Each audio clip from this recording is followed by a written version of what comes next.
Dengar suara saya? Dengar, Pak. Terus PPT saya udah kelihatan. Sudah, Pak. Oh, orangnya sudah lengkap. Kurang dua lagi. Oh, udah lengkap. Tadi putusnya lama ya, Rul? Enggak, pas apa yang apa namanya? Silakan baca sendiri pas slide-slide yang slide nomor 9 terus mati. Enggak Oh, lama. nggak lama ya. Takutnya ngomong sendiri kayak orang gila saya. Ya wis. Aman, aman. Pokoknya nanti kalau putus langsung di WA atau telepon ya. Iya. Soalnya nggak tahu nih hotelnya apa. Di apa? Masih di Semarang koneksi ini jelek.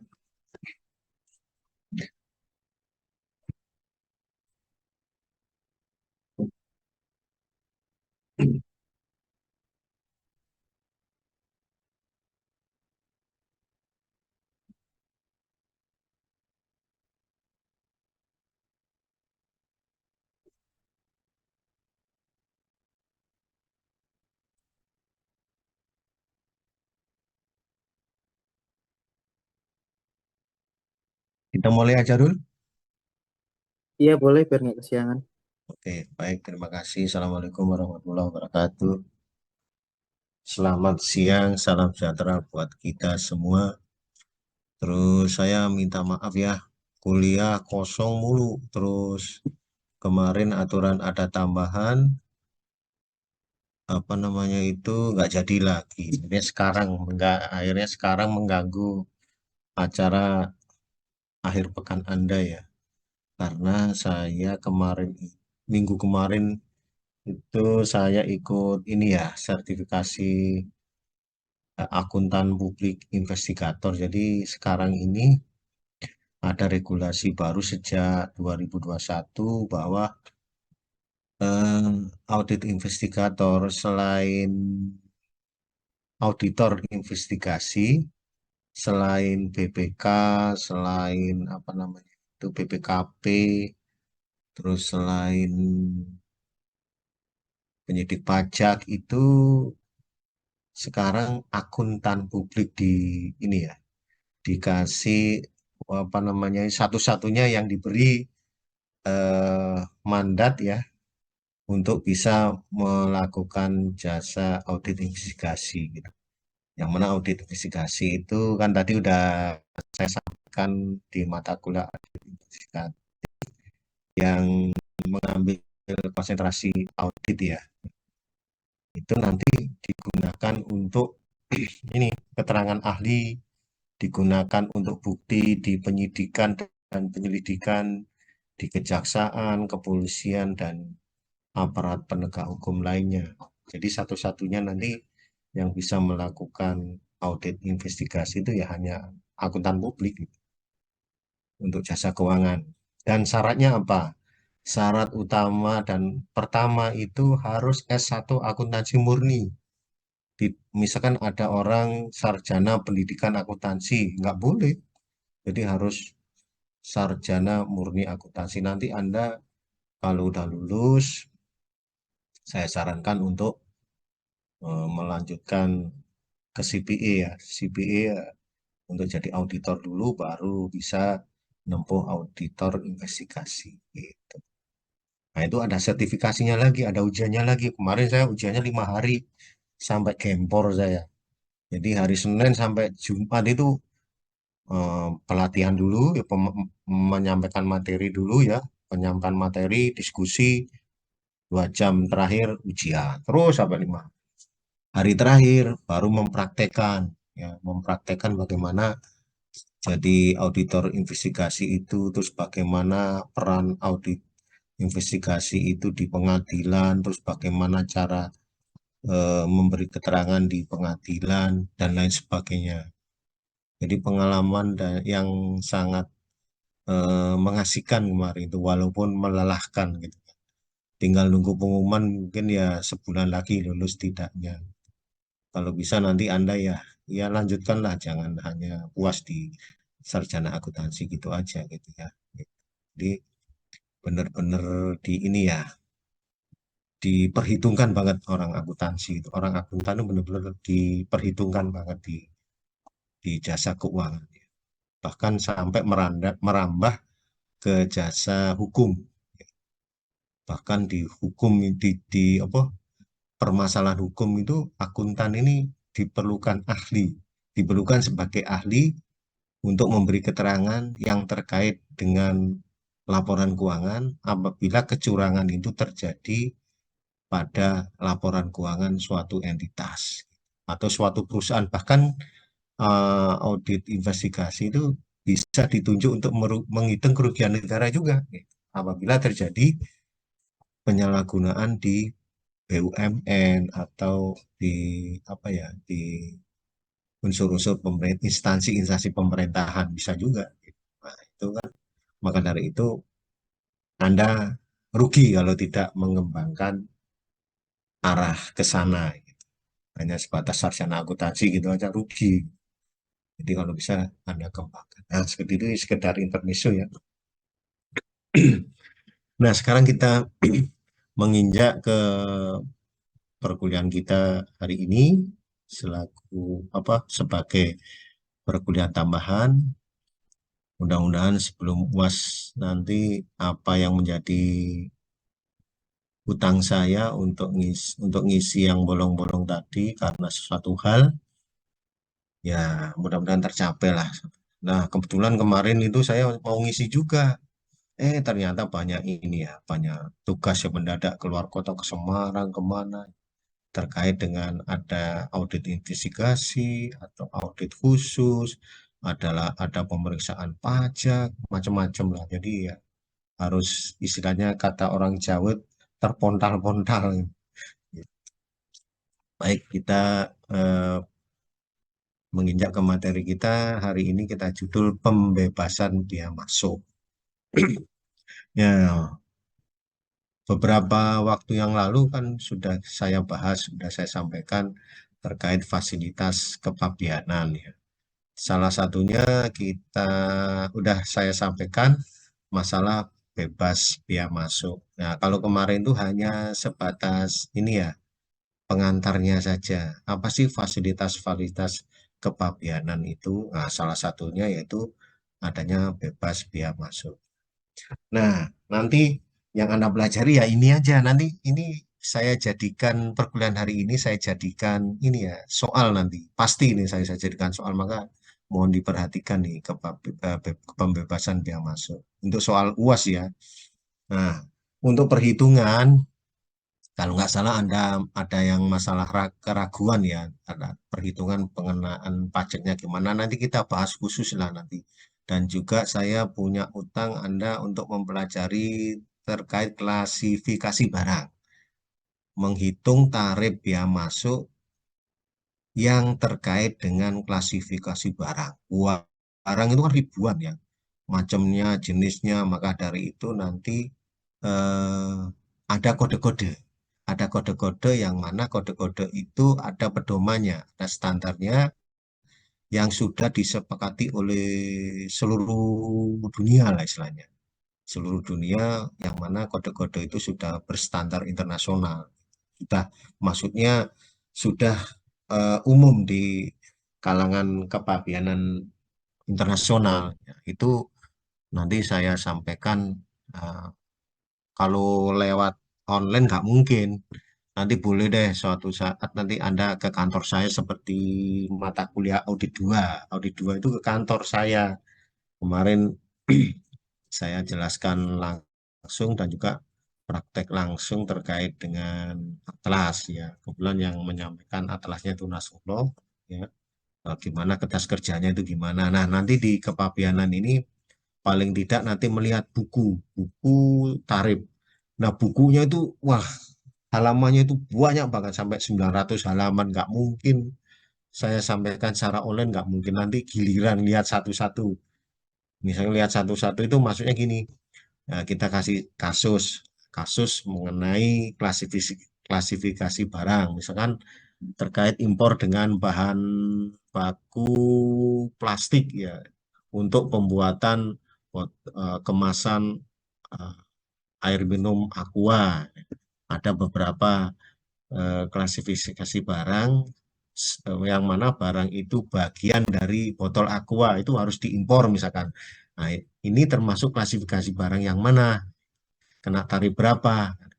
Nah, nanti itu ke kantor lah sambil kita belajar bareng hitung cara cara ngeceknya kodenya seperti ini, terus kita cek ke buku tarifnya, terus kita hitung prosentasenya dan kita hitung biaya masuknya itu berapa gitu.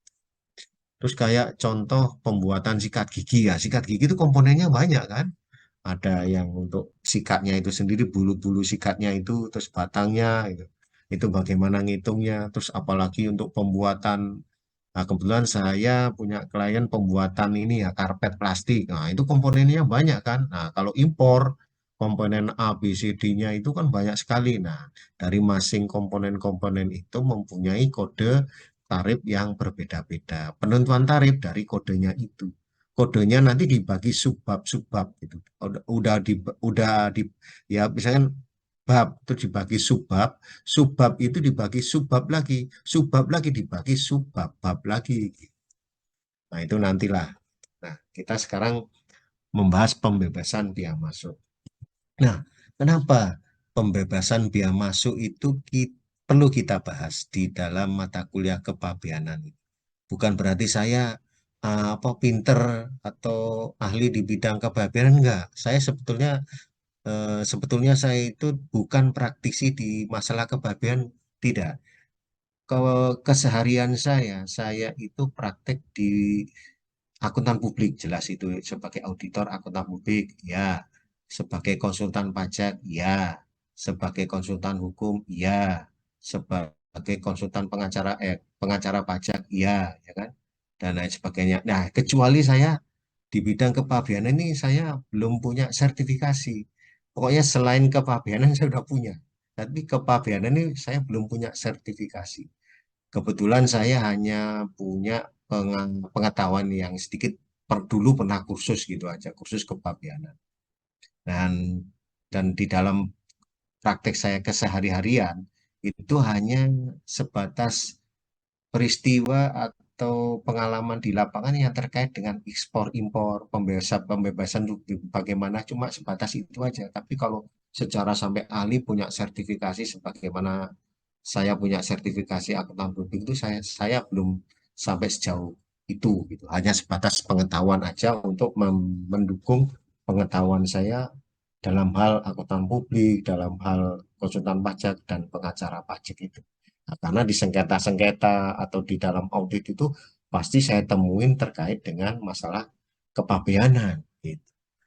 Kalau kita mengaudit suatu perusahaan,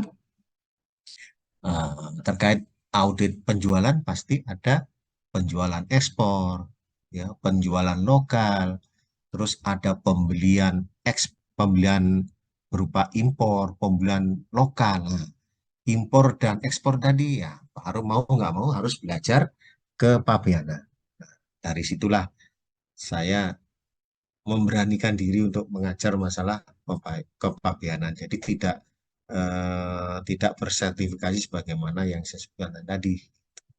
Nah, kita kenapa kok perlu belajar pembebasan bea masuk? Perlu saya sampaikan ke Anda, ya. Karena pada saat Anda belajar perpajakan satu atau kalau nggak salah perpajakan satu ya, pasti Anda masih ingat. Yang salah satunya yang tidak menjadi subjek pajak itu apa dan siapa kira-kira? Ada yang bisa jawab? Yang bukan sebagai subjek pajak, ya, pada saat Anda belajar di perpajakan satu, itu siapa kira-kira? Apa dan siapa? Sehingga karena dia bukan subjek pajak, maka dia tidak memiliki penghasilan untuk dijadikan objek pajak. Kira-kira siapakah itu salah satunya? Silakan. Kalau yayasan, meskipun itu untuk kepentingan sosial, ya, untuk kepentingan sekolah tidak mencari untung, yayasan tetap menjadi subjek pajak tetap. Akan tetapi karena yayasan itu untuk kepentingan sosial dan tidak mencari laba, meskipun subjek pajak memiliki atau mempunyai atau memiliki dan juga berbeda cara menghitungnya terkait dengan pajak, terutama terkait dengan pajak penghasilan pajak badan ya. Bisa kena pajak, bisa tidak. Nah, kira-kira siapakah ini yang disebut bukan subjek pajak? Pada saat Anda belajar di perpajakan satu atau apalagi perpajakan dua, pasti diajarkan bagaimana, apakah itu NPWP, apakah itu subjek pajak, itu subjek pajak yang menjadi subjek pajak dan ada yang tidak menjadi subjek pajak. Siapakah itu yang tidak menjadi subjek pajak? Kira-kira siapa? Sehingga dia tidak berkewajiban untuk memiliki NPWP. Jadi, saya ulangi lagi, kalau subjek pajak dalam negeri maupun subjek pajak luar negeri, ya, itu pasti kena pajak. Pasti memiliki penghasilannya dianggap sebagai objek pajak. Nah, kalau subjek pajak dalam negeri wajib untuk memiliki NPWP. Demikian juga subjek pajak luar negeri apabila sudah tinggal lebih dari 183 hari di Indonesia, dia wajib memiliki NPWP dalam negeri, dianggap subjek dalam negeri. Nah, ada salah satu yang tidak dianggap sebagai subjek pajak, padahal dia berdomisili, berkegiatan di Indonesia. Siapakah itu? Silakan dijawab, siapa yang bisa jawab. Nah, karena ini terkait dengan pembahasan pembebasan biaya masuk. Jadi, karena dia domisilinya di Indonesia, sehingga pada saat dia berkegiatan itu dengan pihak luar negeri maupun dengan pihak di dalam negeri, dia itu nggak kena pajak. Maka dari itu dia bukan subjek pajak. Siapakah itu yang dianggap bukan sebagai subjek pajak? Silakan dijawab.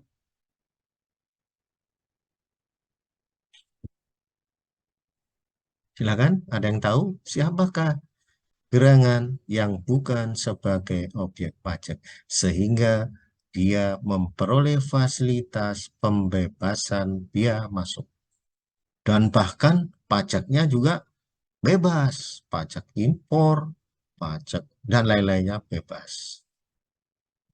Ini akan kita bahas di sini nanti siapa gerangan. Itu maka dari itu saya sampaikan gitu di mata kuliah kepabeanan. Agar nanti Anda menjadi auditor, menjadi praktisi di bidang keuangan, apalagi menjadi praktisi di perpajakan atau menjadi pengacara pajak. Jangan sampai salah menerapkan. Dia bukan subjek pajak, Anda tetapkan kena pajak. Nah, seperti itu. Kira-kira siapakah gerangan?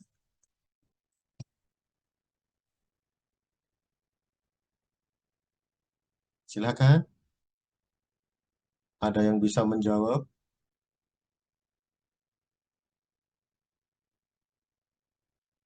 Halo? Silakan ditunjuk, Arul.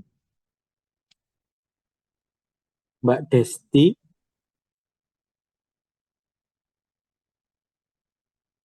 Eh, Setahu saya untuk izin jawab Pak sebelumnya. Setahu saya untuk subjek yang tidak termasuk subjek pajak itu yang kayak kantor perwakilan negara asing, terus kayak pejabat-pejabat diplomatik dari luar dari negara asing gitu Pak. Terus kayak pejabat-pejabat perwakilan organisasi internasional gitu-gitu Pak.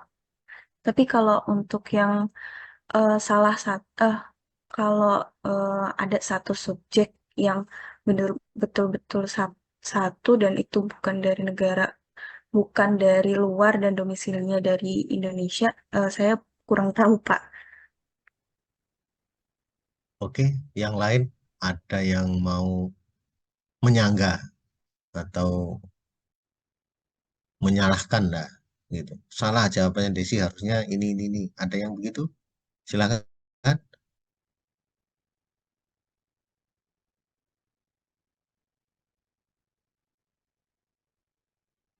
Silakan ditunjuk, Arul. Mbak Listi,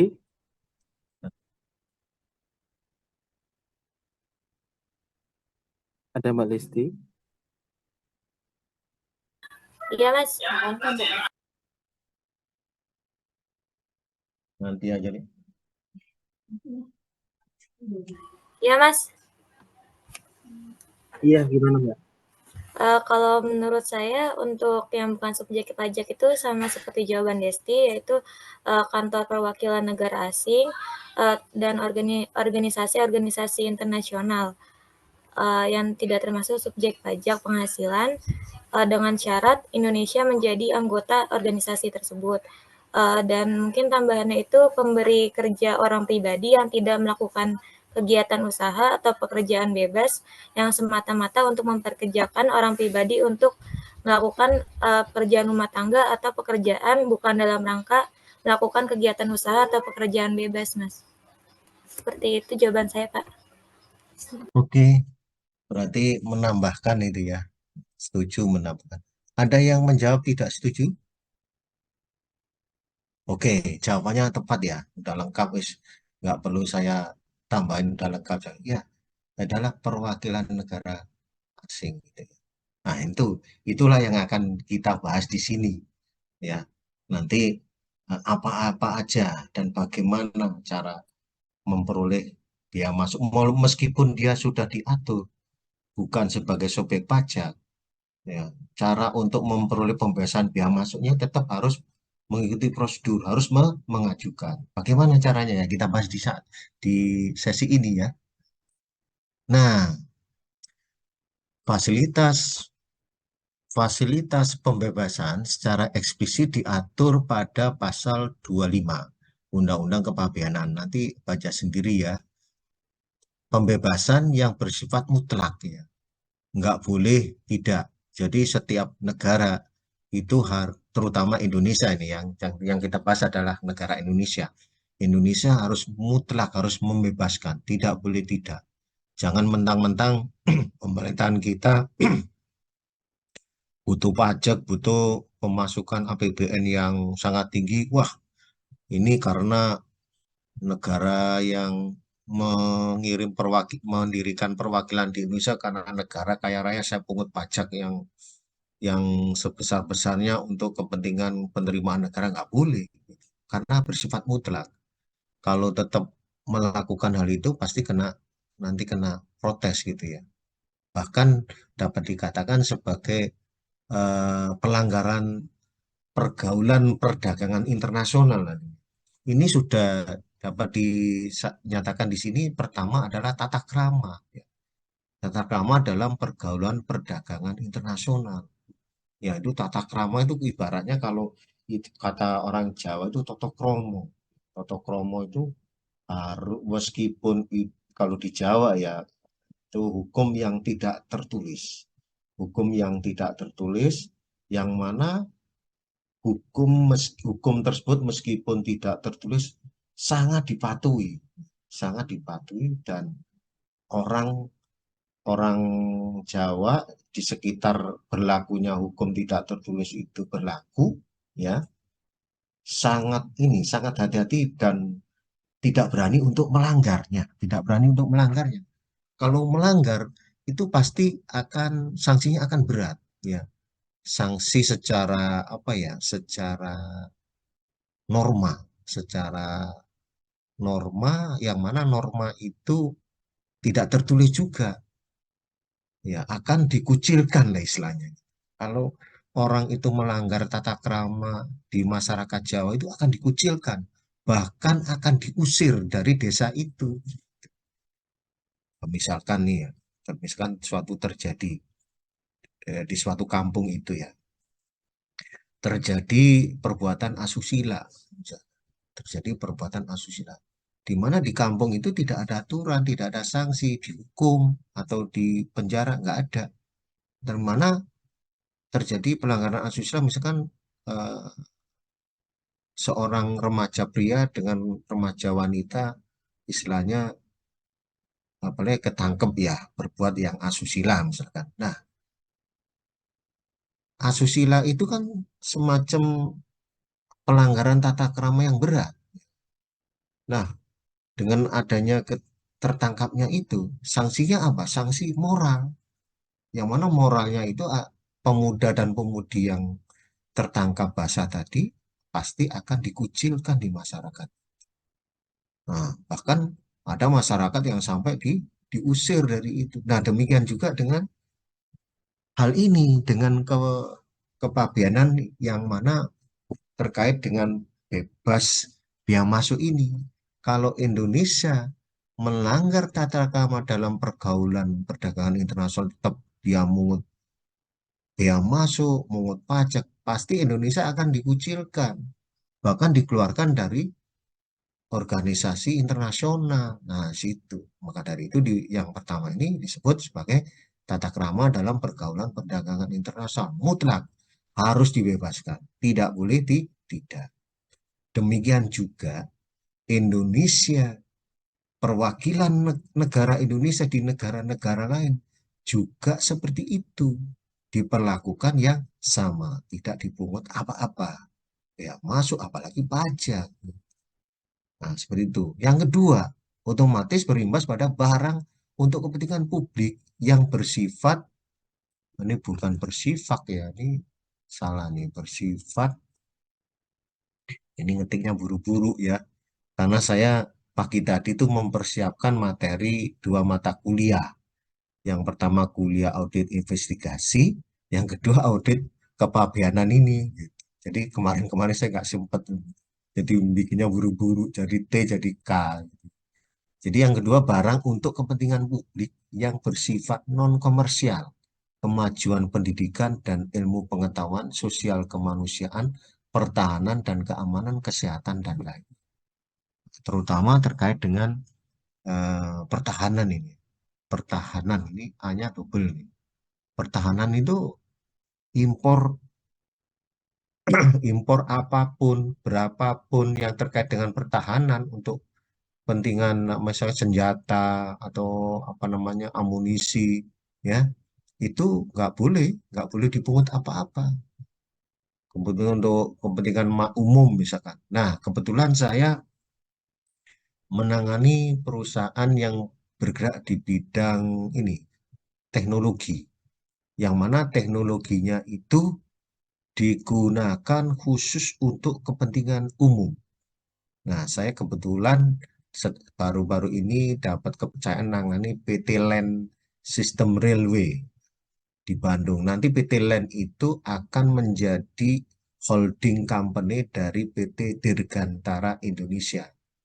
Yang Anda ketahui bahwa memproduksi pesawat ya. Kalau dulu PT apa namanya Nurtanio ya kalau dulu, sekarang diganti dengan DI Dirgantara Indonesia. Itu akan jadi holdingnya. Di mana PT LAN ini, terutama LAN Railway System, dia khusus ya, khusus memproduksi atau memproduksi sinyal perkereta apian. Perlu Anda ketahui bahwa kereta api itu kan untuk angkutan umum kan, untuk angkutan untuk kepentingan umum.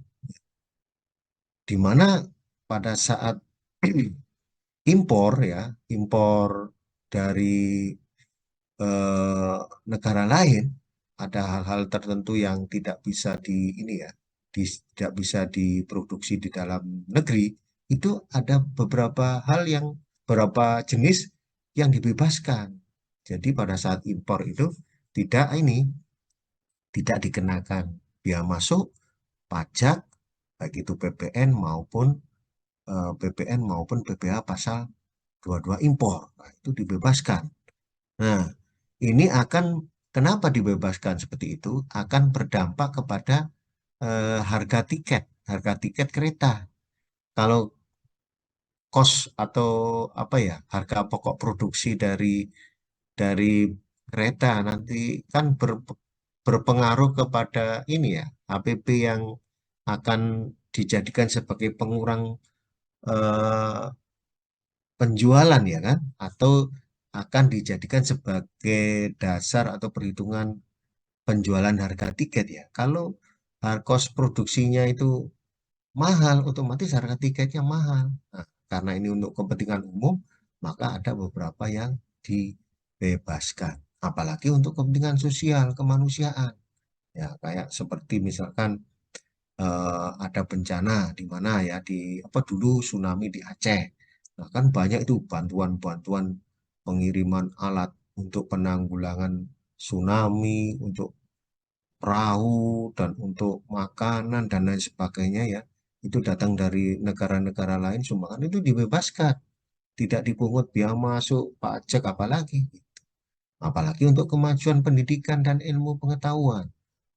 Di situ dibebaskan. Karena apa? Nanti biar masyarakat selaku konsumen untuk membeli buku, untuk menggunakan jasa angkutan tadi seperti kereta api itu tidak mahal. Ya. Karena apa? Kalau kena pajak pasti berpengaruh kepada harga pokok produksinya. Harga produksi yang mahal otomatis berpengaruh kepada harga jual. Nah, di situ.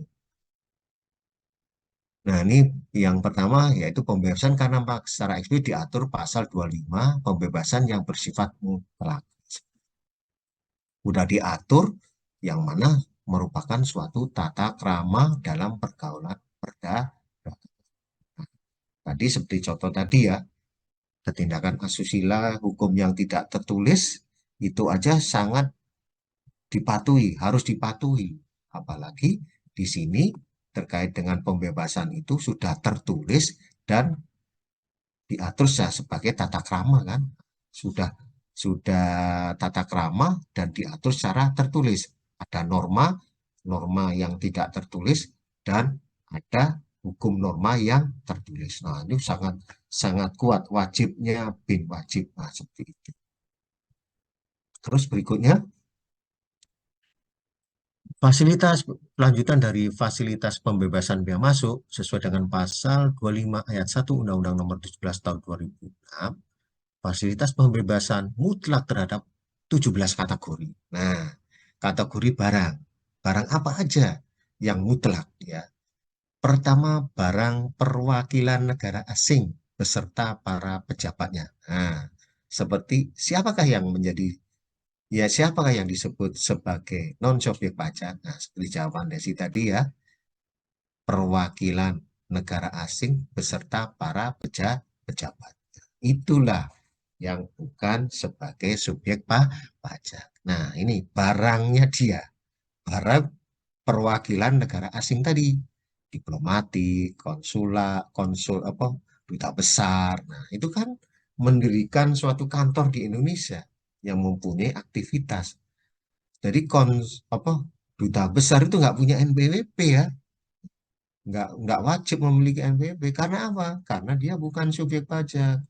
Maka dari itu kegiatannya selama berkaitan dengan kepentingan atau operasional dari kantor perwakilan itu berapapun tidak akan dipungut ya masuk apalagi pajak kecuali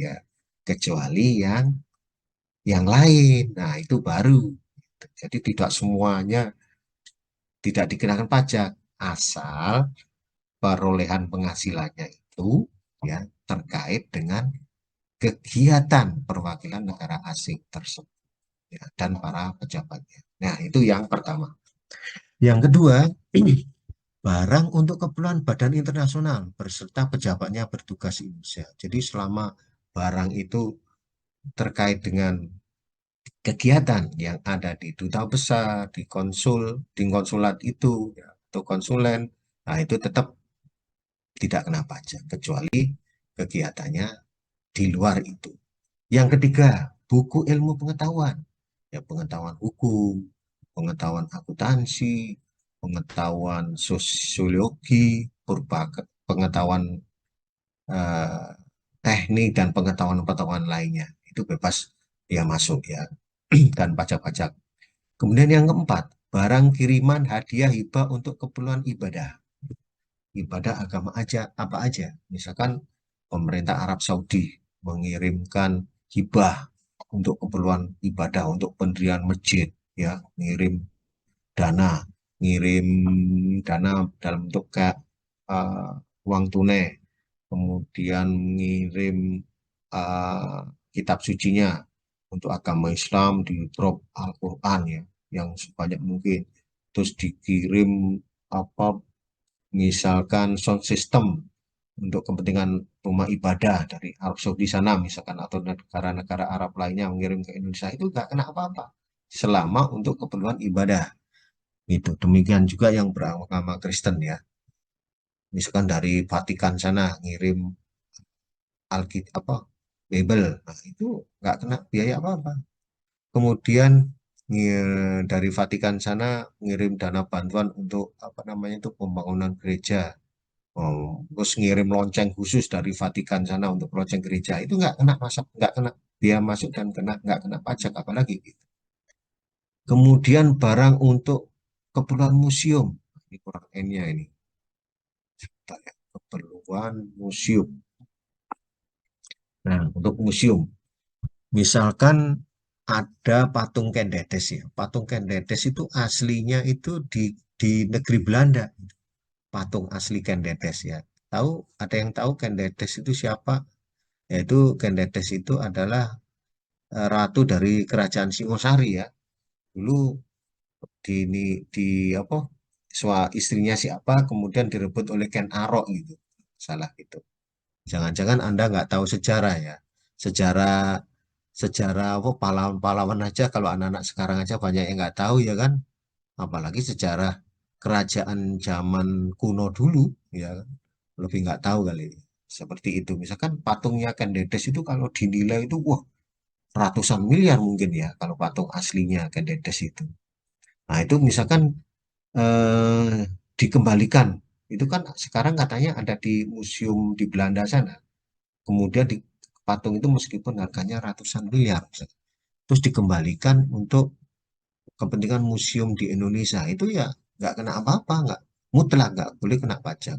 Demikian juga kalau Indonesia mengembalikan untuk barang-barang peninggalan penjajah Jepang atau Belanda dikembalikan ke sana, ya nggak kena pajak apa. Misalkan eh, pusaka atau kerisnya Pangeran Diponegoro yang diambil oleh VOC Belanda dulu, misalkan disimpan di Museum Belanda, kemudian dikembalikan ke Indonesia, ya, barang yang dikembalikan ke Indonesia pada saat masuk ke wilayah pabean Indonesia, keris milik Pangeran Diponegoro itu, ya nggak kena biaya apa-apa, gratis gitu, dibebaskan mutlak itu.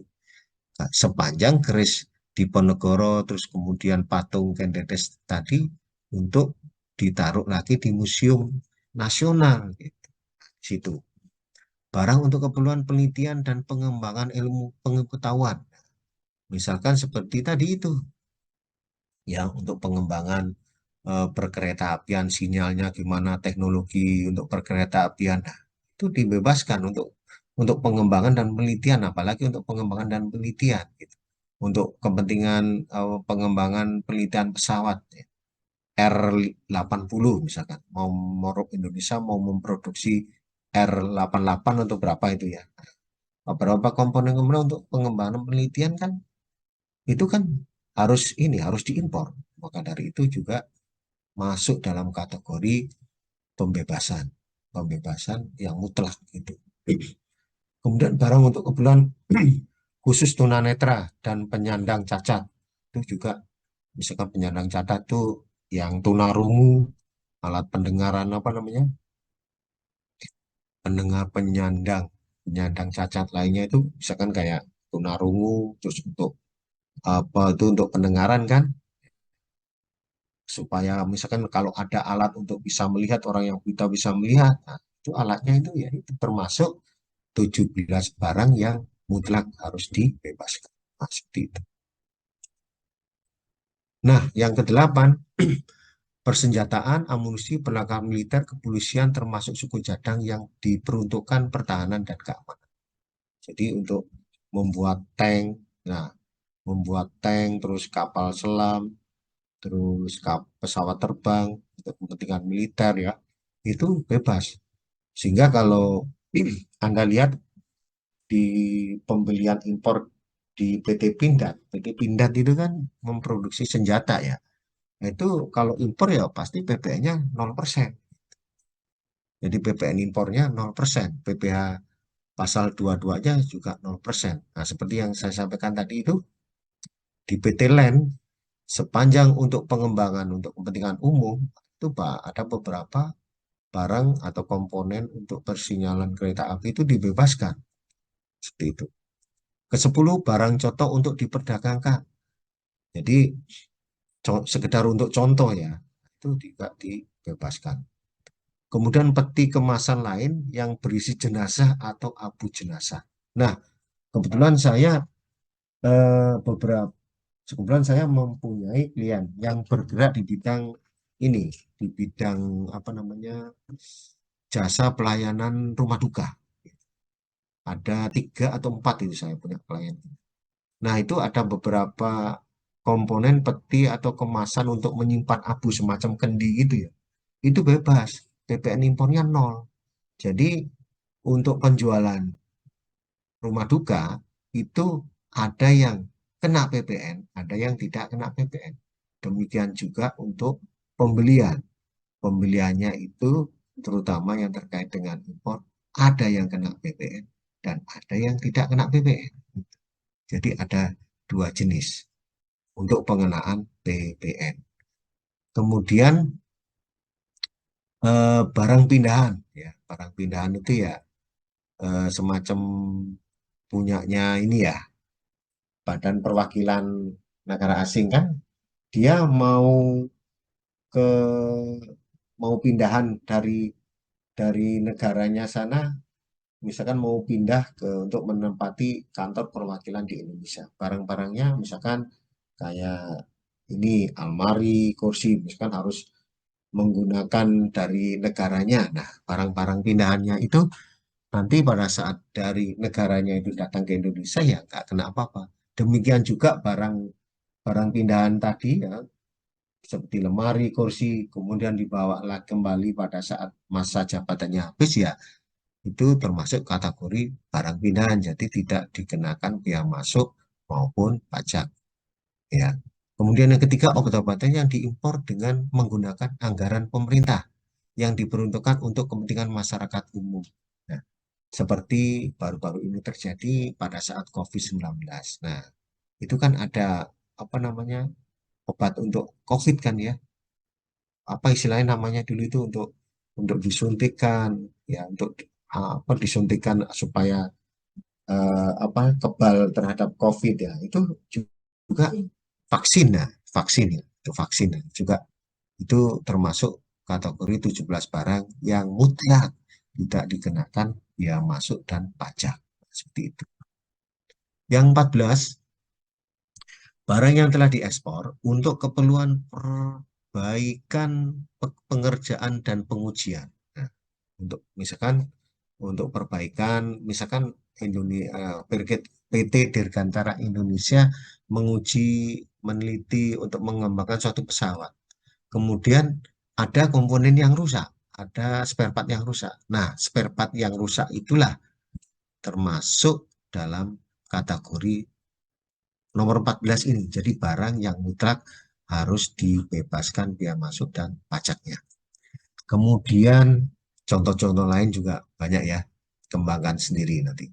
Nomor 15, barang yang telah diekspor kemudian diimpor kembali dalam kualitas yang sama dengan kualitas pada saat yang diekspor. Nah, ini sudah kita sampaikan kan kemarin ya, untuk direekspor kembali. Nah, seperti itu.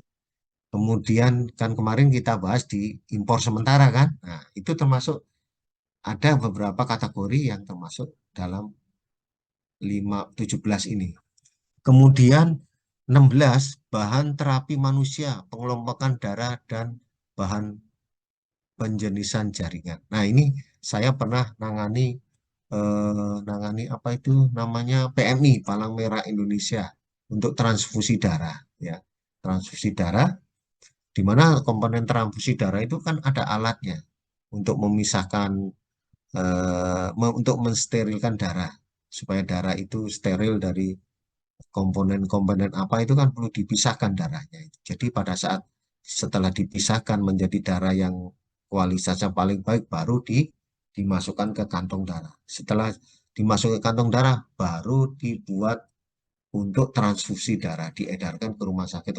Nah, kebetulan saya pernah nangani PMI gitu. Palang Merah Indonesia di DKI Jakarta. Nah, itu pengelompokan darah, alat-alatnya dan lain sebagainya itu ini apa namanya bebas termasuk. Nah, ini kok kurang satu ya? Yang satu itu apa? Nanti saya carikan nih kayaknya lupa ketulis nih.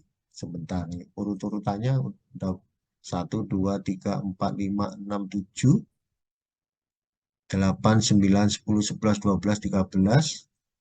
Nah, ini kurang satu nih. Satunya apa ya? Saya cari dulu. Satunya apa? Ada yang tahu satunya? Sebentar saya cari.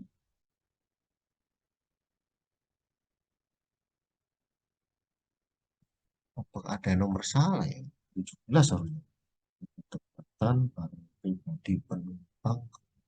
Nomor 13. Nah, ada satu lagi nih yang ini kurang nih. Nomor ini aturan nomor 17 ya, nomor 17 barang pribadi. Saya tulis dulu ya. Barang pribadi penumpang awak sarana awak sarana pengangkut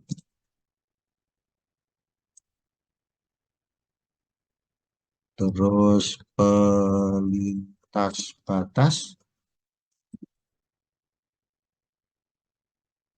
dan barang kiriman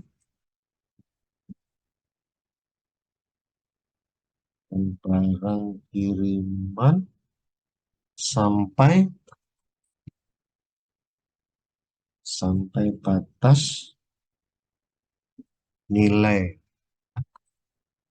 pakaian dan atau jumlah tertentu. Nah, ini nomor 17-nya. Jadi barang pribadi penumpang, awak sarana pengangkut pelintas batas, dan barang kiriman sampai batas nilai pabean dan atau jumlah tertentu. Nah, kebetulan saya pernah pergi ya, diajak oleh klien saya ke suatu negara ya, di mana ada ternyata bawaan kita kalau pergi ke luar negeri itu pasti anu ya, pasti belanja. Kalau sudah ngeliat barang di negara lain yang tidak ada di negara kita itu pasti nafsu gitu. Ada salah satu rekan saya yang dalam satu rombongan itu waktu itu kalau nggak salah ke Italia ya, lihat klub sepak bola di Italia sana tuh. Wah, borong kaos, borong topi ya, harganya mahal, tas dan lain sebagainya, parfum sampai melebihi batas. Nah, dengan melebihi batas itulah baru kena pajak gitu. Baru. Tapi kalau bawaan penumpang tidak melebihi batas, misalkan batas tidak kena pajak yang diperbolehkan 500 apa misalkan 5 juta ya. Misalkan nilainya itu 5 juta ya. Nah, 5 juta itu mutlak tidak dikenakan pajak. Nggak boleh tidak, harus dibebaskan. Tapi kalau sudah melebihi baru dikenakan gitu. Dikenakan dari mana? Mungkin dikenakan dari semuanya. Sampai teman saya itu, rekan saya itu, kenanya itu sampai puluhan juta, sampai 50 juta. Bayangkan. Saya tanya sama dia, kenapa belanja sampai segini banyak?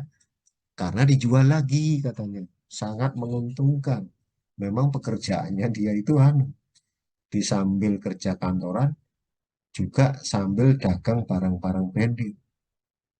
Kalau langsung beli di negara Italia, misalkan barang topi atau apa itu ya, di sana di Italia itu harganya 3 juta satu topi. Tapi di Indonesia bisa laku 7 juta bahkan sampai 10 juta. Itu dengan merek yang asli, benar-benar asli mereknya itu. Nah, di situ dia untungnya di situ. Nah, maka dari itu disinilah kita baru bisa menilai bahwa pajak itu berasas ke keadilan, ya kan? Berarti kalau orang membatasi, kalau orang melebihi dari batas, ya, dari batas ketentuan minimal yang tidak masuk dalam kategori bebas bea masuk dan pajak ini, ya harus dikenakan pajak. Karena apa? Indikasinya untuk bisnis di situ. Nah, di situ baru kita ngeh ya. Oh, keadilan pajaknya di situ. Nah, kalau bisa hal-hal kayak gini ini jadikan skripsi nanti, gitu. Anda kan spesifik apa mengambil apa ya, jurusan atau spesialisasi di pajak kan. Nah, kayak gitu jangan kayak teman-teman Anda yang takut masuk jurusan apa pajak karena kesulitan bahan, kesulitan ini kan sebenarnya kayak gini-gini kan bisa di ini ya, bisa dijadikan bahan tulisan. Sebetulnya banyak. Dan kalau nulis di masalah pajak banyak dan lebih berbobot gitu. Saya kalau saya lihat ya skripsi-skripsi yang nulis di pajak dengan nulis di keuangan itu jauh lebih berbobot di pajak. Karena kalau kalau di keuangan itu paling analisa, popo, likuiditas, solvabilitas sebanyak itu udah paling tinggal tinggal apa namanya? Tinggal nyalin dari dulu-dulu terus ditambahin apa gitu supaya tidak jadi plagiator kalimat dibolak-balik. Kalau di pajak kan banyak itu sebenarnya banyak yang bisa diteliti dan ditulis terkait apalagi terkait dengan tax avoidance, tax evasion atau istilahnya di tax planning itu kan banyak itu yang harus yang bisa dibahas dan dikaji. Nah, seperti itu. Dan pekerjaan pajak gitu ya. Saya kira pekerjaan pajak itu kalau di lapangan ya, di masyarakat itu nilainya jauh-jauh lebih tinggi, lebih mahal, yang lebih mahal. Terus terang aja bukannya apa ya, saya kasih contoh ya. Saya sebagai konsultan akuntan publik untuk mengaudit general audit lah, pemeriksaan biasa. Itu fee-nya itu rata-rata 50 juta, ada yang 25 juta, ada yang ya, ada yang kalau perusahaannya kecil ya, paling-paling ya 17 juta ada. 100 juta itu jarang-jarang. Nggak tahu kalau akuntan yang the big four ya adalah gitu. Bahkan ada yang sampai miliaran. Nah, itu secara general audit. Tapi kalau audit investigasi lebih mending. Ya, kalau audit investigasi lebih mending karena resikonya jauh lebih tinggi karena terkait dengan masalah hukum. Ya, karena perpaduan akuntansi forensik dan audit investigasi atau audit investigatif. Nah, itu fee-nya lebih lebih ini lebih lumayan. Kalau general audit itu fee-nya 50 juta, kalau audit investigasi itu bisa 3 kali lipat, 150 juta, bisa sampai 200. Nah, itu. Tapi kalau pajak, apalagi membuat suatu tax planning, kalau general audit itu fee-nya 50 juta, audit investigasi itu 150 juta. Tapi kalau membuat tax planning atau penghematan pajak, atau kita melakukan banding atau kasasi di bidang perpajakan, itu fee-nya bisa ratusan juta. Ya, bahkan ada yang sampai 500, 300. Nah, itu jarang-jarang kalau kasus masalah pajak, itu fee-nya kecil-kecil seperti auditor audit biasa itu jarang. Nah, kenapa kok dihindari? Nah, itu kok dihindari sama mahasiswa kok malah itulah kok malah takut gitu padahal menekuni di bidang perpajakan itu jauh-jauh sangat menarik, lebih menarik gitu. Lebih menarik dan lebih menjanjikan dibandingkan dengan ya yang saya sebutkan tadi. Saya ngomong gini bukan karena ini ya, bukan karena sekedar ngomong aja, enggak, kenyataan. Tapi memang benar kalau masalah pajak itu jarang, tidak ini ya, tidak serutin audit biasa sama kalau audit investigasi itu jarang juga, tapi fee-nya menjanjikan situ. Maka dari itu Anda nanti kalau skripsi ya ambil itu yang kalau perlu tax avoidance itu kuasai di situ. Kok tax avoidance, maaf, tax manajemen pajak. Nah, di situ manajemen pajak kan mempelajari tax avoidance itu bagaimana, tax evasion itu bagaimana kan gitu. Nah, dengan memanfaatkan loophole, kelemahan-kelemahan dari peraturan perundang-undangan. Itu banyak terjadi itu di perusahaan-perusahaan. Terus terang klien saya, kalau saya menyarankan ke klien saya itu jangan bayar pajak sebenarnya 100% jangan, tapi dengan catatan menempuh jalur tax avoidance. Tax avoidance itu bagaimana? Ya, dengan cara memanfaatkan celah. Celahnya di mana? Untuk menghindar pajak, supaya tidak kena pajak. Melanggar tapi tidak ada sanksi. Nah, di situ kuncinya. Melanggar tapi tidak ada sanksi. Banyak itu caranya. Nah, dulu pada saat masih undang-undang sebelum harmonisasi, ya, sebelum harmonisasi, itu ada ketentuan bahwa dividen itu objek pajak. Dengan catatan minimal, dengan syarat minimal penyertaan 25% atau berapa gitu kan. Di mana yang menyertakan, yang menerima dividen itu adalah PT. Yang mana PT itu masih aktif dan berkaitan dengan usaha induknya. Nah, di situ. Itu baru tidak kena pajak. Nah, di situ saya suruh perbanyak membuat perusahaan yang mana perusahaannya itu pemegang sahamnya dari PT-PT. Jangan perseorangan, saya suruh ganti semua. Supaya apa? Supaya dividennya bebas. Nah, di situ ada hitungannya. Gitu. Apalagi kalau kita melakukan jasa restitusi. Nah, jasa restitusi itu fee-nya juga lumayan. Jarang fee-nya kecil, bahkan ya fee-nya lumayan lah, Kak, saya sebutkan. Bahkan bisa melebihi apa namanya? Melebihi fee-nya auditnya akuntan Big Four tadi, akuntan yang besar-besar itu. Nah, fee untuk ngurus restitusi. Apalagi kalau kita ngurus pidana pajak. Nah, pidana pajak itu kan tidak tidak selamanya orang yang melakukan pelanggaran pidana pajak itu pasti dipenjara, enggak. Kita manfaatkan pasal 44B atau apa gitu ya. Dan juga kita manfaatkan azas ultimum remedium di situ. Yang mana azas ultimum remedium itu merupakan suatu azas yang azas atas hukum pidana yang hanya berlaku terhadap pidana pajak saja. Itu manfaatkan azas ultimum remedium itu. Gitu. Nah, di situ. Nanti kalau bikin skripsi, tulis itu, azas ultimum remedium. Di situ. Wah, itu kalau Anda bisa mempelajari itu dan menguasai, nanti bisa mempraktikkan, lumayan itu. Gitu. Bisa, inilah, pokoknya puas. Dunia akhiratnya puas. Contohnya seperti itu. Nah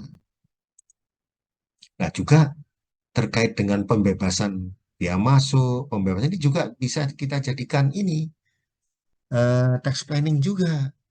Bagaimana supaya perusahaan atau klien kita yang kita tangani itu bisa mendapatkan pembebasan biaya masuk. Nah, itu gimana caranya?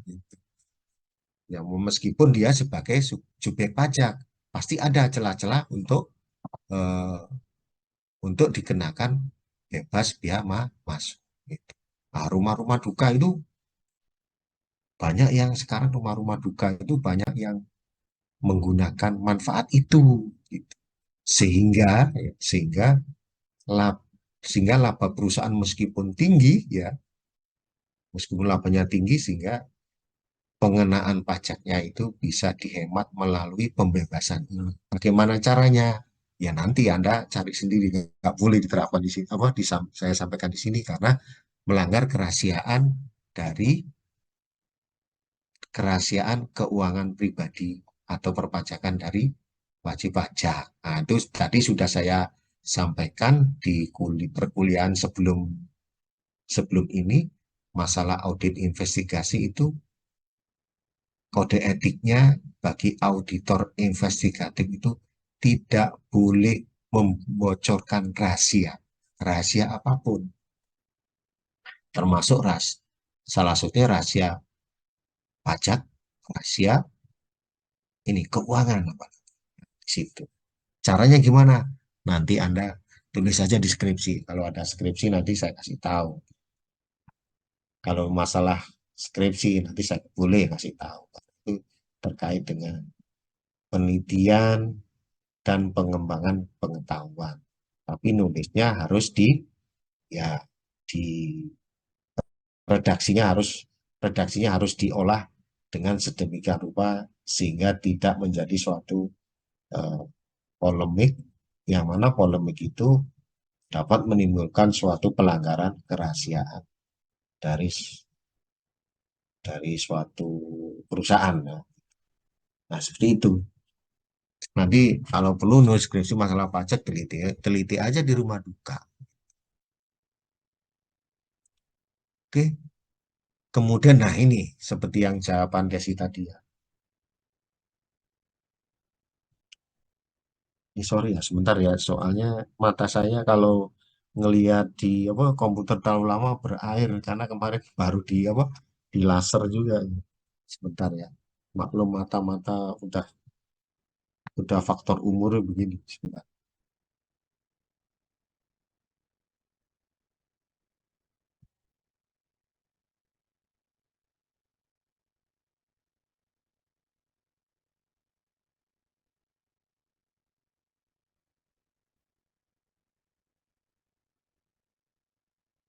Nah, sekarang barang perwakilan negara asing yang jawaban Desti tadi bahwa dia bukan sebagai subjek pajak. Nah, di sini ada istilahnya berdasarkan asas timbal balik. Nah, ini nanti kalau misalkan saya keluarkan di ujian jangan salah menjawab ya.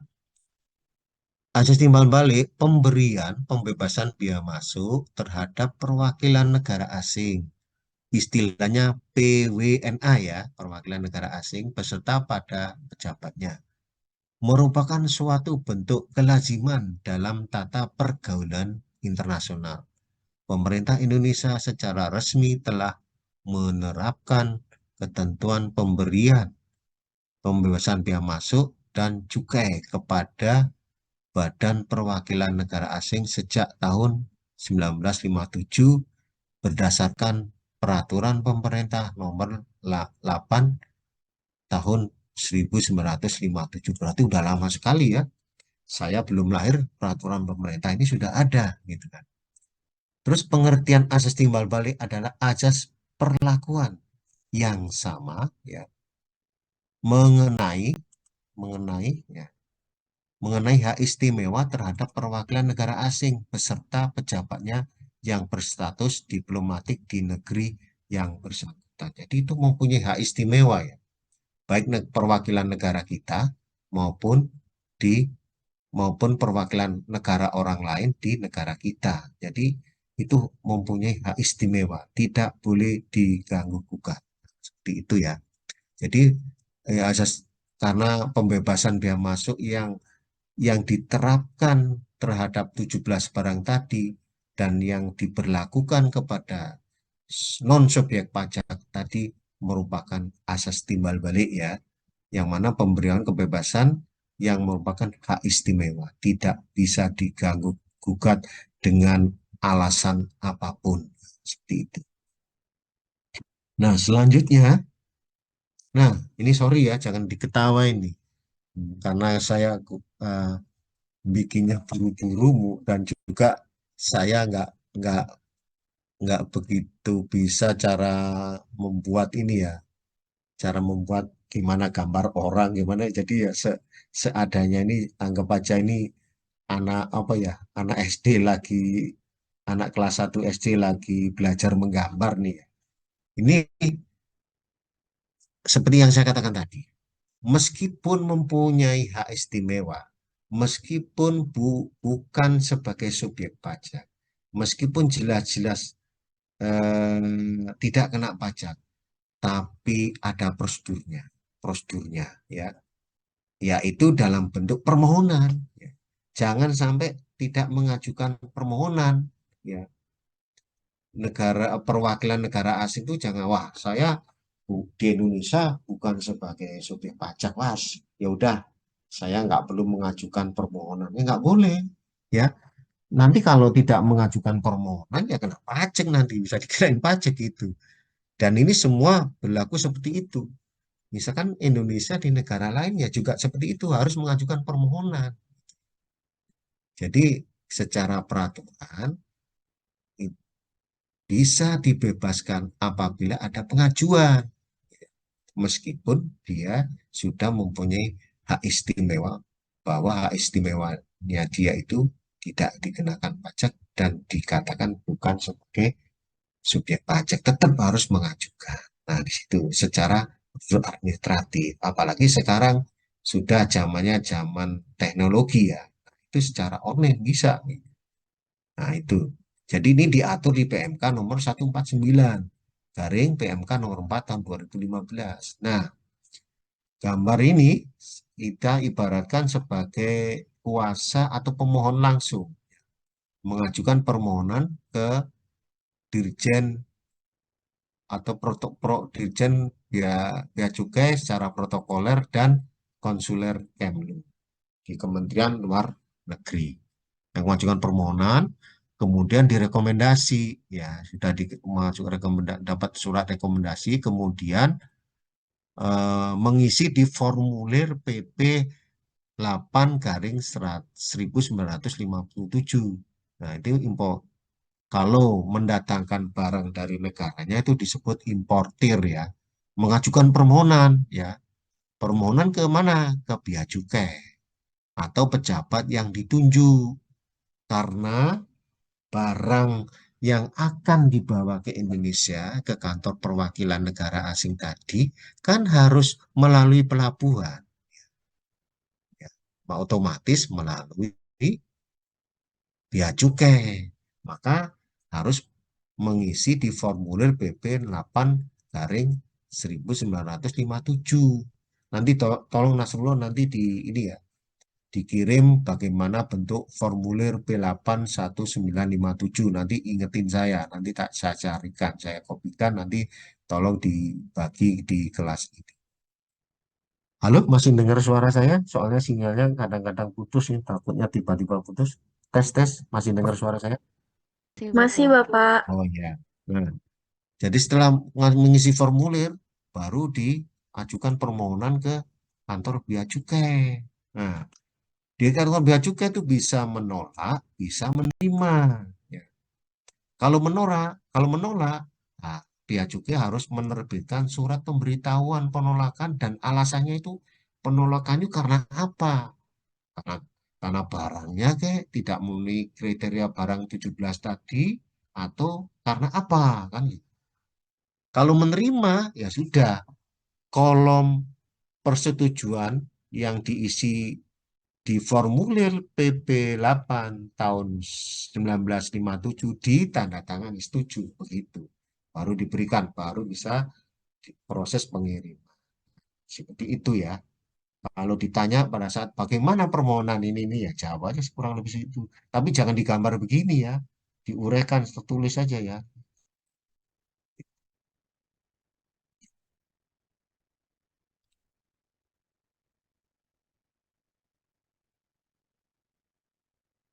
Nah, ini ya. Tadi sampai mana ya?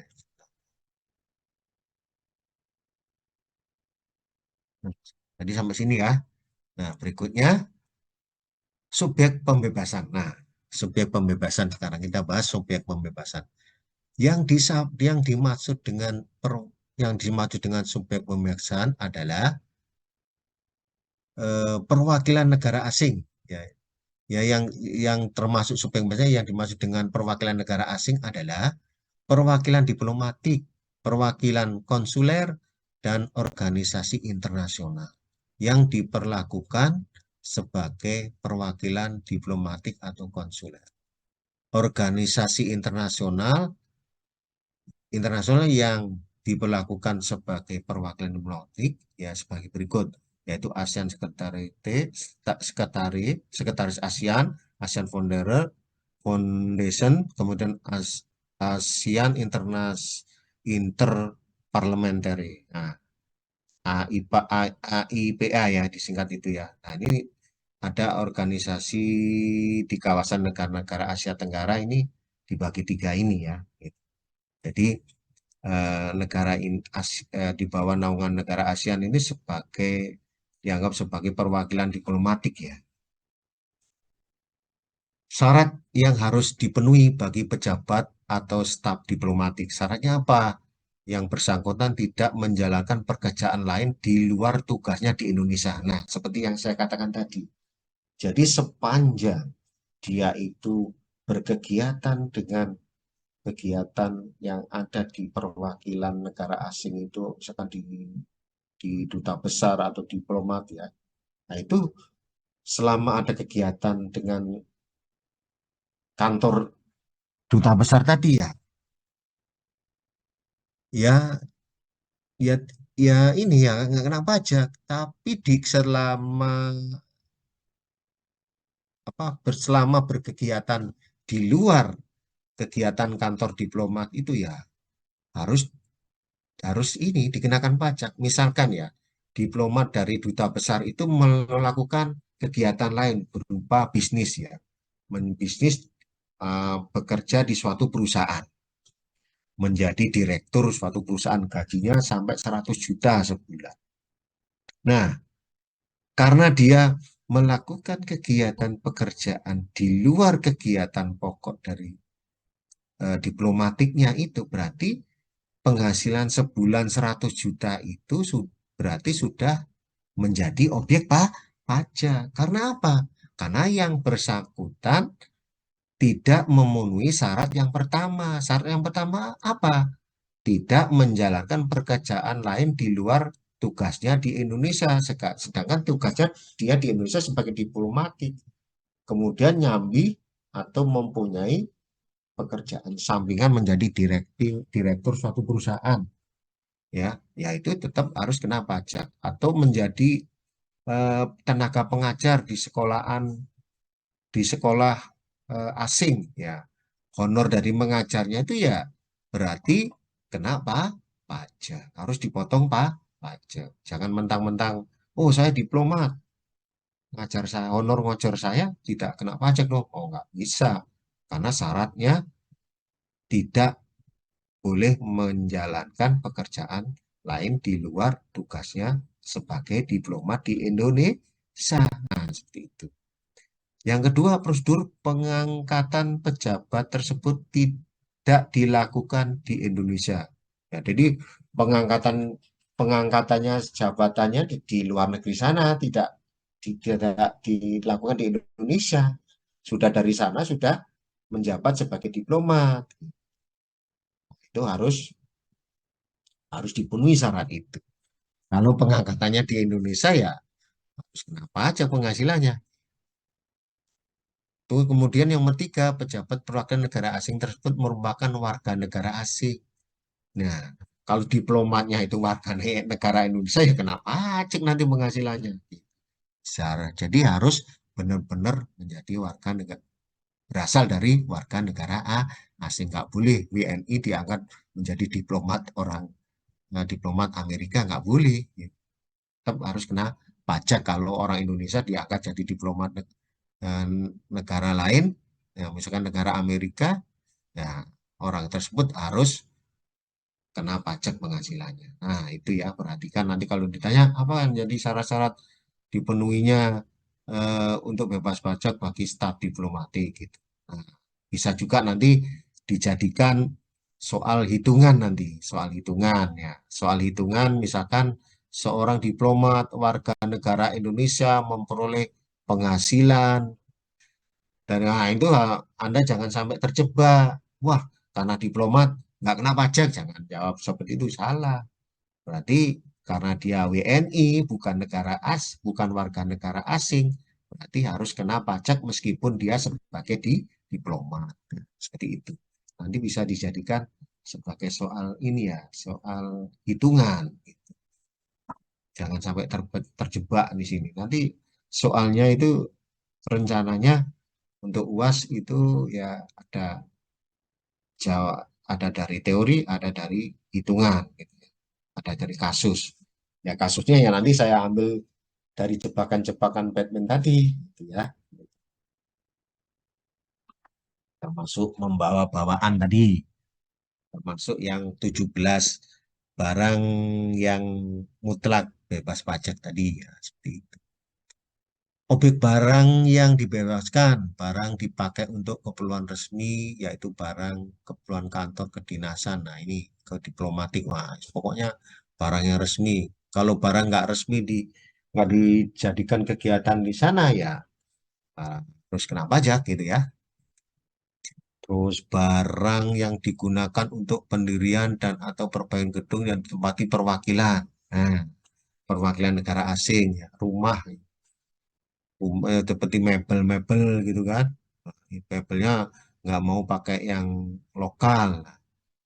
Terus harus dari negaranya sana untuk kursi ya. Diplomatnya kalau nggak pakai kursi dari negaranya nggak bisa duduk dengan enak dan nyaman. Nah, bisa juga seperti itu. Nah, itu barang perabotannya berupa kursi mejanya ya kan bebas pajak.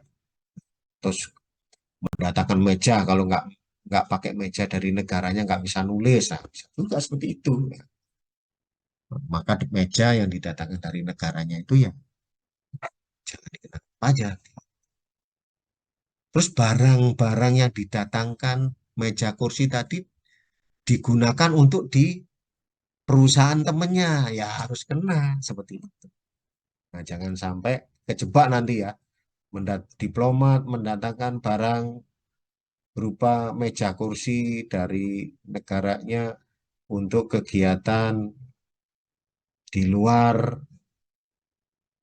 di luar kantor perwakilan negara asing itu harus kena pajak. Berapa pajaknya? Anda hitung gitu. Jangan sampai karena ini diplomat mendatangkan barang tidak kena pajak dijawab itu jangan gitu ya. Tergantung peruntukan barang itu untuk kegiatan di kantornya atau tidak dan seterusnya. Kemudian yang keempat, barang-barang yang diperlukan dalam rangka kunjungan resmi dan atau kunjungan kerja kepala negara, kepala pemerintahan, menteri, atau pejabat setingkat menteri. Jadi barang-barang dalam rangka misalkan Perdana Menteri Filipina berkunjung ke Indonesia, ya kan? Misalkan kunjungan kepala negara Filipina itu eh, pengen pengen karena kunjungan di Indonesia kan lama, misalkan sampai 15 hari, kan perlu baju, perlu peralatan rumah tangga apa, dan lain sebagainya, misalkan ya mendatangkan dari sana. Terus kendaraan, nah itu nggak kena pajak, bebas, karena memenuhi kriteria nomor 4 selama kunjungan di Indonesia. Nah, ini yang menarik di dalam pembebasan ini masalah kendaraan nanti. Itu akan kita bahas baik kendaraan roda 4 maupun roda 2. Nanti kita bahas di materi ini. Nah, ini sekarang fasilitas kendaraan bermotor.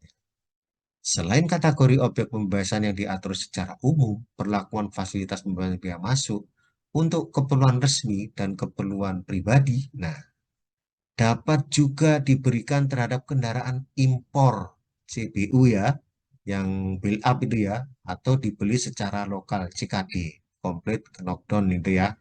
Keputusan itu biasanya kendaraan yang CKD itu yang dirakit di Indonesia gitu. Jadi eh, misalkan kendaraan dari Jepang misalkan atau dari Amerika. Nah, itu kendaraan yang didatangkan dari sana itu dirakit di Indonesia gitu. Jadi itu namanya CKD gitu ya. Kemudian ketentuan, nah ini salah juga. Jadi kalau kendaraan itu bisa untuk kepentingan pribadi, ya, dan juga untuk kepentingan kantor perwakilannya, itu bisa dibebaskan. Ya. Ketentuan batasan fasilitas pembebasan terhadap kendaraan bermotor yang diimpor diatur sebagai berikut. Jadi kendaraan-kendaraan yang didatangkan atau diimpor dari negara lain atau negaranya itu ada batasan-batasannya. Di sini kan untuk kepentingan pribadi maupun untuk kepentingan untuk kepentingan kegiatan kantor perwakilan negara asing. Nah, karena di sini dibebaskan untuk kepentingan pribadi, maka diatur ada batasan-batasannya. Batasan-batasan atas fasilitas bebasnya itu sampai sejauh mana batasannya. Nah, diatur adalah seperti ini. Nah, fasilitas kendaraan, ya ini lanjutan ya. Pertama, kantor perwakilan diplomatik kurung buka 16 dibanding 10. Nah, ini maksudnya apa? Nah, di sini maksudnya diberikan pembebasan bea masuk atas impor atau pembelian CBU dengan maksimum kuota 16 unit kendaraan. Ya, 16 itu 16 unit kendaraan, ya. Apabila memiliki pejabat senior lebih dari 10 orang. Untuk pejabat senior diplomatik 10 orang, ya, dan maksimum kuota 10 unit untuk kantor dengan pejabat senior 10 orang atau kurang. Nah, maksudnya begini. Nah, ini bisa dijadikan jebakan di soal perhitungan nanti. Ini ingat-ingat ya. Kalau perwakilan diplomatik itu batas maksimum untuk ini ya, untuk unit kuotanya itu 16. Tapi maksimum di sini 10 ya, 10 unit untuk kantor itu kuotanya 10 unit ya, kuotanya 10 unit, tapi belum maksimum ya. Tapi kalau 10 unit itu masih kurang, misalkan perlu satu lagi 11 unit. Nah, terus 12 unit, nah masih bebas. 13 unit, misalkan perlu lagi 12 unit, belum cukup. 12 kendaraan kantornya belum cukup, masih kurang. Nah, jadi menjadi 14 unit, masih bebas pajak. Terus 14 masih kurang lagi, perlu satu lagi, 15 unit, masih bebas pajak. Nah, 15 unit kendaraan masih kurang lagi, tambah satu lagi menjadi 16 unit. Nah, 16 unit masih kurang lagi, berarti butuh 17. Nah, 17 itulah yang satu baru tidak mendapat fasilitas bebas atas kendaraan bermotor. Gitu. Nah, bagaimana Pak kalau stafnya itu cuma 9? Kalau 9 ya udah, berarti tidak memenuhi kriteria yang nomor 1 ini. Gitu. Nah, apabila kurang dari 9, berarti tidak memenuhi kriteria. Harus dipenuhi kriteria ini. Baru bebas pajak. Tapi tidak mungkin ya. Kalau perwakilan diplomatik itu pasti memiliki staf lebih dari 10. Pasti kurang dari 10 itu nggak mungkin. Kemudian yang kedua ini nanti diperhatikan ya. Kalau ada soal misalkan membeli kendaraan, perwakilan membeli kendaraan 17 unit. Berapa pajaknya? Jangan dijawab bebas pajak, jangan. Yang kena pajak adalah 1 unit. Nah, seperti itu ya, ingat-ingat itu, ingat-ingat itu ya. Nanti benar-benar tak kasih soal seperti ini nanti. Gitu. Jadi yang kedua adalah kantor perwakilan konsuler. Kalau konsuler lebih kecil, ya. Batas untuk maksimum, batas yang diberikan pembebasan biaya masuk impor itu 6. Untuk CBU maksimum kuotanya itu 6. Kuota maksimumnya. Terus dengan maksimal kuota itu 6 ya unit apabila kantor perwakilan konsuler tersebut memiliki pejabat senior lebih dari 5 ya, dan 5 unit untuk kantor perwakilan konsuler. Nah, 5 unit kendaraan untuk 5. Nah, kalau 6 berarti masih bebas pajak. Kalau 7 berarti kena. Nah, kalau 17 konsuler berarti yang 11 kena apa? Pajak. Hati-hati loh ya, nanti ada soal ya. Kalau soalnya itu perwakilan konsuler memiliki 17 kendaraan. Berarti yang kena pajak berapa? 11. Jangan yang kena pajak cuma satu kalau konsuler. Salah. Ya.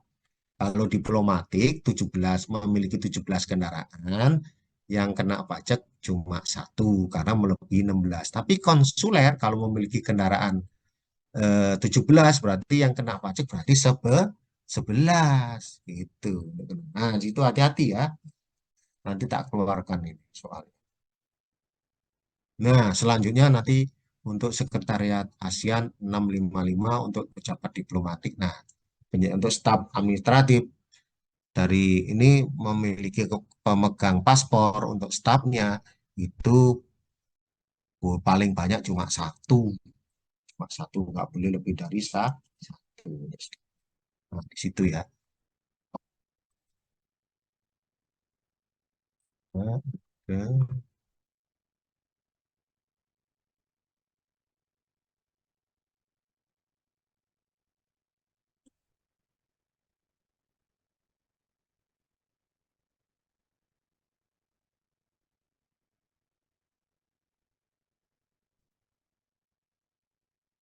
Nah, sekarang fasilitas kendaraan bermotor dua. Tadi kan kendaraan bermotor roda 4. Sekarang roda 2 juga dapat fasilitas ya, pembebasan. Nah, misalkan mau mendatangkan motor Harley ya, bebas ya, boleh gitu. Jadi tidak hanya roda 4. Jadi roda 2, nah, roda 2 juga dapat fasilitas pembebasan. Nah, yang perlu saya sampaikan di sini, importasi kendaraan bermotor roda 2 harus dilakukan melalui pelabuhan pemasukan Tanjung Priok. Tidak boleh di luar Tanjung Priok, harus lewat Tanjung Priok di Jakarta Utara ya. Kemudian terhadap kendaraan bermotor roda 2 yang telah diberikan fasilitas pembebasan bea masuk wajib diekspor kembali. Jadi roda 2, roda 4 itu harus diekspor kembali. Tidak boleh dijual di Indonesia. Kalau dijual di Indonesia nanti ada konsekuensinya. Nanti kita bahas selanjutnya ya. Baik yang roda 2 maupun yang roda 4. Jadi harus dikirim diekspor kembali atau dimusnahkan. Nah, ini sekarang kita bahas terkait dengan penjualan. Penjualan atau pemindahan kendaraan bermotor. Jadi misalkan ini ya, pejabat diplomatik itu sudah mengakhiri jabatannya di Indonesia. Nah, kendaraannya kan nggak mungkin, kendaraan roda 4-nya atau roda 2-nya kan nggak mungkin ditinggal begitu aja, kan sayang-sayang kan. Nah, itu perlu pemindahan tangannya mana, kalau apakah dijual di Indonesia atau dikirim lagi ke negaranya gitu ya. Kalau misalkan nggak mau repot ya dijual di Indonesia, itu ada konsekuensinya kalau dijual gitu kan.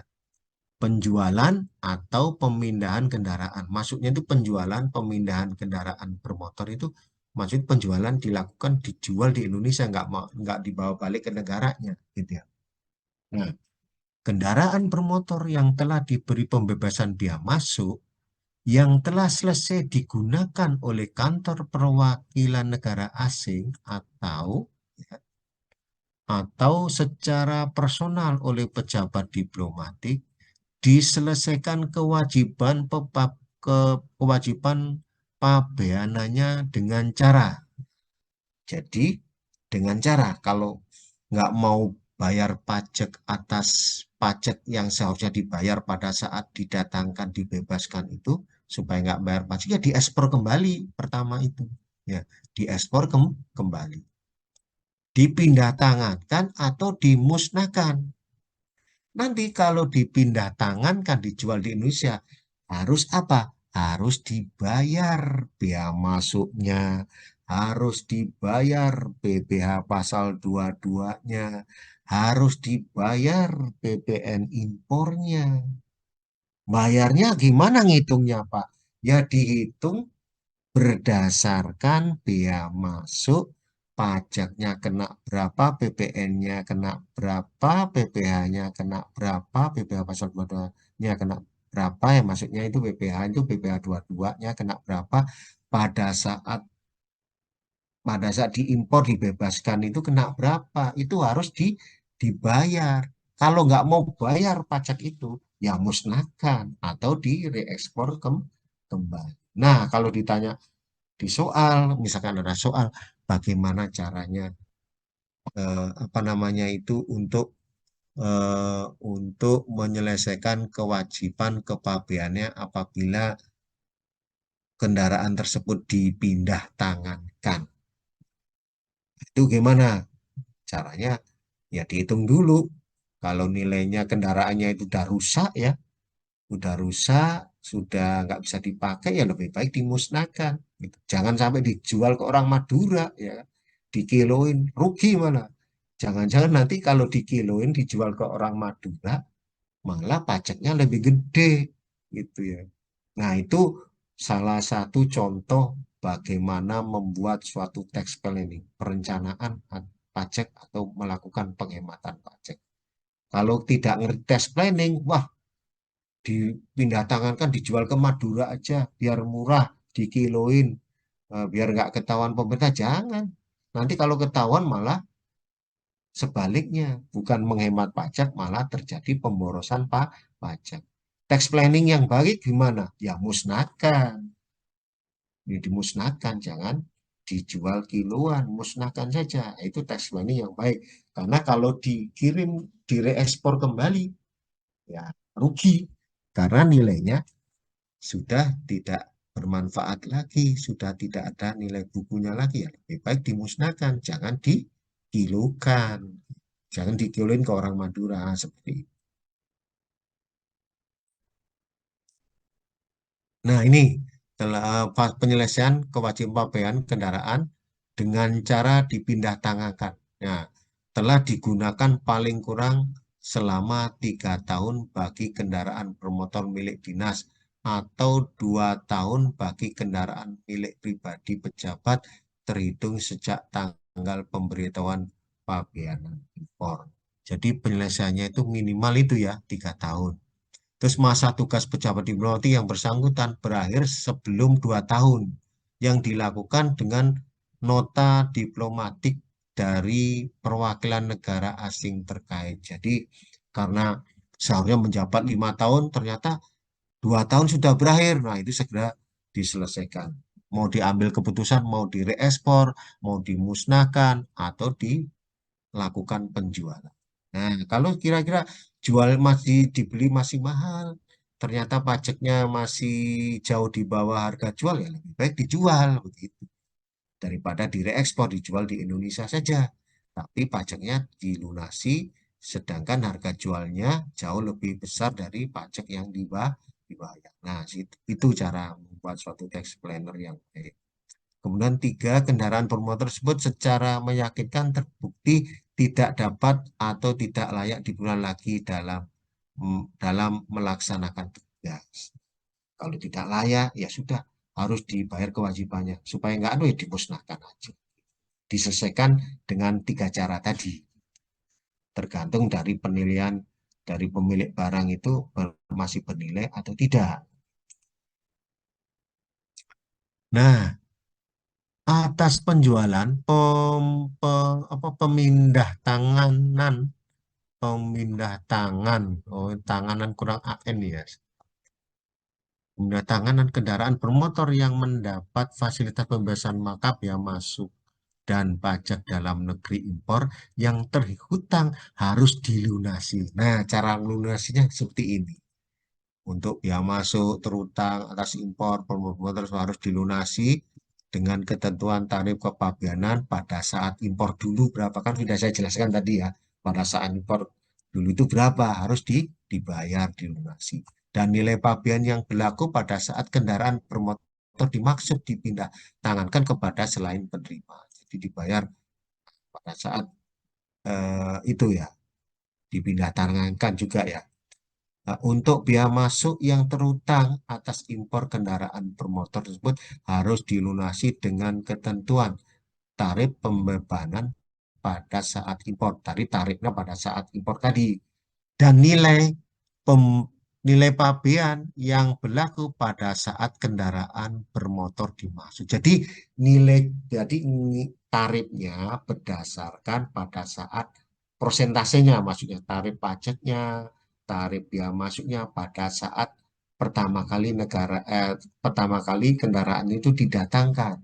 Loh, dasar pengenaannya berapa? Ya, dasar pengenaannya itu pada saat dipindah tangankan itu. Jangan menggunakan nilai pada saat nilai baru pada saat diimpor itu jangan. Tapi nilai pada saat dilakukan pemindah tanganan itu berapa, atau nilai pasar pada saat kendaraan itu dipindah tangankan. Itu maksudnya nomor 1 seperti itu. Nanti kalau dikasih soal jangan dikalikan nilai pada saat impor ya. Jangan. Itu salah. Pada saat dilakukan pemindah tangan. Nah, itu dasar pengenaannya. Prosentasenya berdasarkan prosentase ketentuan pada saat pertama kali impor itu dilakukan. Misalkan ada soal begini, pada saat dilakukan impor pertama kali oleh diplomatik, tarif biaya masuknya 3%. Ya. Terus pada saat dipindah tangankan, nilai tarifnya 5%. Anda untuk menghitung pajaknya dari mana? Ya dari 3%, jangan 5%. Dari 3%. Tapi dasar pengenaan pajaknya dari apa? Dari nilai wajar pada saat atau nilai pasar pada saat pemindah tangan. Nah, seperti ini. Terus kedua, pajak dalam rangka impor berlaku ketentuan apa? Apabila dipindah tangan dalam jangka waktu 4 tahun sejak impor, PPN atau PPNBM dibebaskan yang dibebaskan wajib dibayar kembali. Yang tadinya dibebaskan harus dibayar. Yaitu dengan jangka waktu pindah tangan 4 tahun. Khusus untuk PPh 22 tidak dipungut ternyata. Kalau pemindah tanganannya itu 4 tahun, khusus untuk PPh 22-nya tidak dipungut. Jadi kalau kurang dari 3 tahun berarti PPh pasal 22-nya dipungut. Jadi PPh, saya ulangi lagi, PPh pasal 22 tidak dipungut apabila jangka waktunya itu 4 tahun. Kalau kurang dari 4 tahun bagaimana Pak? Berarti khusus untuk PPh 22-nya dipungut. Kalau kurang dari 4 tahun. Nah, seperti itu. Jadi diingat-ingat lagi ya. Nah, untuk ketentuan formulirnya, ini menggunakan formulir A, B, C. Nanti baca sendiri aja ya. Udah bisa dipahami kalau dibaca sendiri. Nah, nih. Sekarang mekanisme permohonan persetujuan badan internasional. Kalau yang dibahas tadi khusus ASEAN ya. Prosedur untuk negara-negara ASEAN, anggota ASEAN. Nah, ini untuk mekanisme permohonan persetujuan badan internasional. Itu formulirnya diatur beda. Kalau tadi berapa tadi itu? 8 atau berapa ya tadi ya? Tahun 57.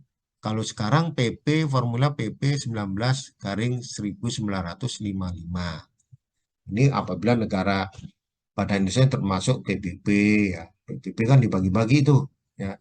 Pokoknya selain negara ASEAN lah, di kawasan ASEAN, selain organisasi ASEAN. Nah, ini prosedurnya sama, cuma menggunakan permohonannya sama, mekanisme permohonannya sama. Cuma yang tadi formulir tahun 57 sekarang PP 19 tahun 55. Nah, kalau ini permohonan ditujukan kemana? Ke Menteri Sekretariat Negara atau pejabat yang ditunjuk. Jadi ke Menteri Sekretariat Negara. Kalau tadi ke siapa nih? Kalau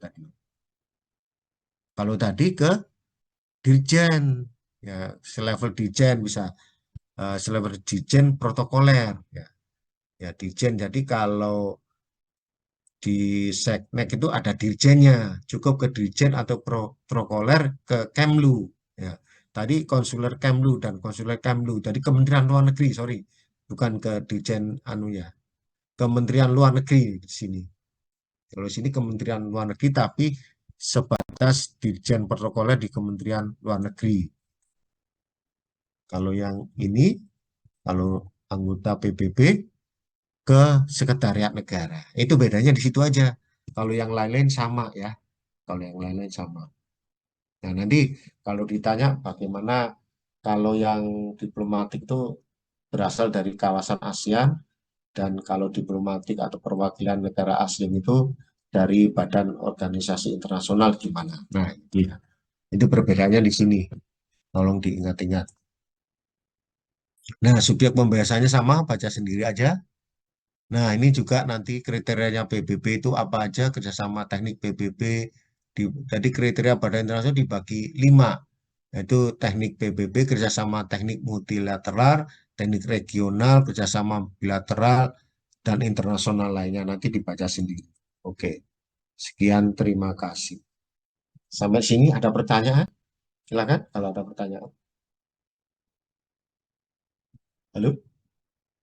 Bapak mau tanya, Oh, silakan. tadi yang terkait syarat yang harus dipenuhi bagi pejabat atau staf diplomatik kan ada 3 ya Pak.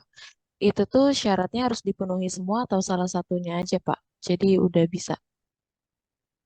Semuanya harus dipenuhi. Yang mana syarat tadi 3 yang apa ya tadi, Pak? Yang itu Pak, syarat yang harus dipenuhi bagi pejabat atau staf diplomatik. Ya, Yang pertama yang bersangkutan tidak menjalankan pekerjaan lain tadi. ya, ya itu, Terus yang kedua, ya yang ada terus. 3 itu tiga-tiganya atau gimana Pak? Oh, tiga-tiganya Oh harus tiga-tiganya ya Pak. Jadi kalau cuma dipenuhinya 2 berarti nggak bisa bisa. mengajukan itu. Iya, Oke siap Bapak. yang nggak bisa Terima kasih. mengajukan. Jadi penghasilan yang berasal dari apa? Dari luar kegiatan perwakilan itu dikenakan pajak itu. Yang mana sih slide nomor berapa ya tadi lupa saya. Mana ya? Yang ini Desi. Iya betul Bapak. Nah, syarat yang harus dipenuhi bagi pejabat atau staf diplomatik yang bersangkutan tidak menjalankan pekerjaan lain di luar ini prosedur pengangkatan pejabat ini nih. Pejabat perwakilan negara asing tersebut merupakan warga negara asing. Iya, harus dipenuhi semuanya. Harus dipenuhi semua gitu. Oke Betul. Bapak. Terima kasih Pak. Ya.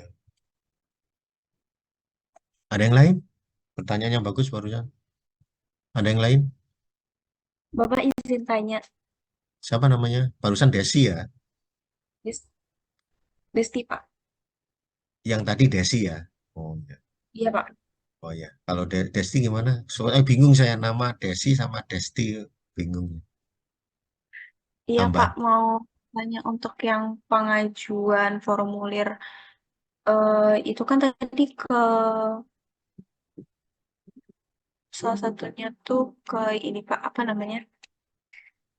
Ke pejabat yang ditunjuk. Itu maksudnya notaris atau gimana Pak? Yang mana? Slide yang mana ya? Eh, slide ke bawah lagi mungkin Pak. Yang gambar si ini Iya, ya. yang gambar-gambar tadi Pak. Nah, itu kan untuk permohonannya ditujukan ke pejabat yang ditunjuk gitu Pak. Ya. Itu maksudnya pejabat yang ditunjuk itu gimana ya Pak? Ah, pejabat yang ditunjuk itu maksudnya yang di kalau Menseknek Menteri Sekretariat Negara ya di jajaran Kementerian Sekretaris Negara itu gitu.